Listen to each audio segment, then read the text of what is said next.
qu'au début des symptômes, c'est souvent mal à la tête, les nœuds dans le ventre et tout le corps qui tremblote. Pendant 5-6 mois, j'ai tenu sans les médicaments, sans... En fait, je voulais m'en sortir tout seul, quoi. Sauf que ça fonctionne pas comme ça.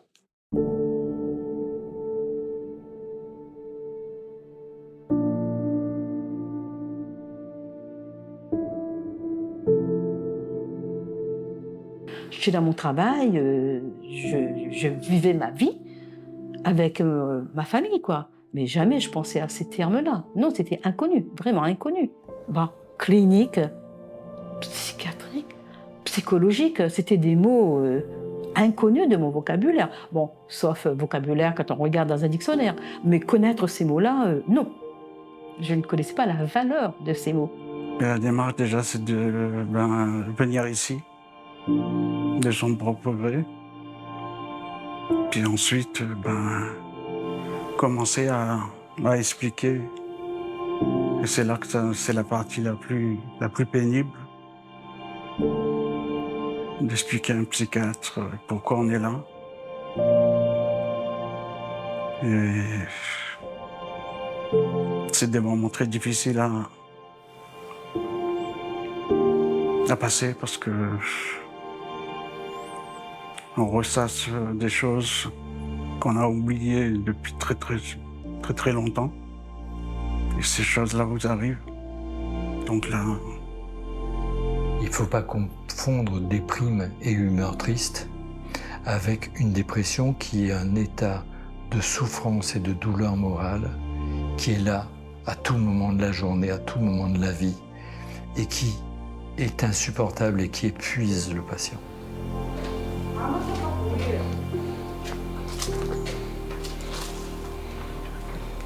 Allez, à partir de là, on est parti. On va venir s'étirer un peu. On part sur montée de genoux. Allez, échauffement, on réveille un petit peu les articulations le plus haut possible.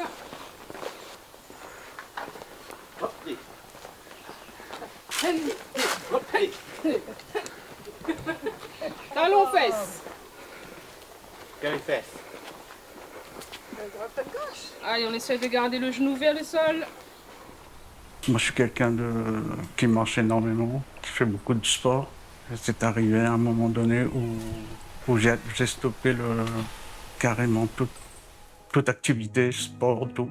Jusqu'au moment où j'ai commencé à fermer les portes de la maison.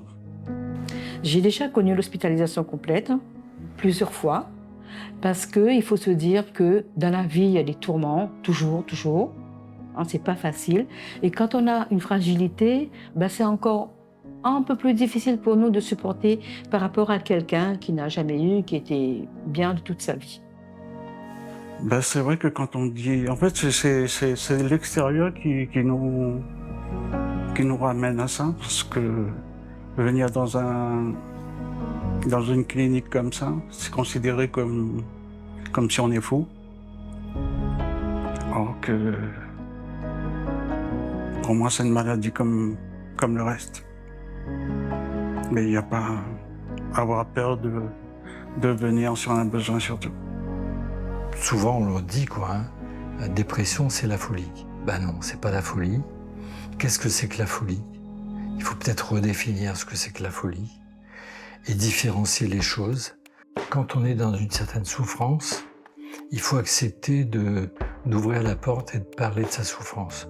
Donc il faut enlever cette carapace qu'on met pour se protéger et donc d'accepter de lâcher le contrôle et de le partager avec quelqu'un d'autre. Je fais de la remise en forme sous différentes formes. Il y a ce qu'on appelle l'expression corporelle, où tout le corps s'exprime sur le son d'une musique choisie par l'art thérapeute, adaptée bien sûr à notre situation, qui nous permettent de nous vider de toutes nos émotions positives, négatives, et on ressort de là le corps un peu plus léger. Maintenant, j'ai retrouvé une certaine force, bien sûr, avec un gros travail qui s'ensuit, grâce à l'aide du personnel, d'un personnel en qui je mets ma confiance.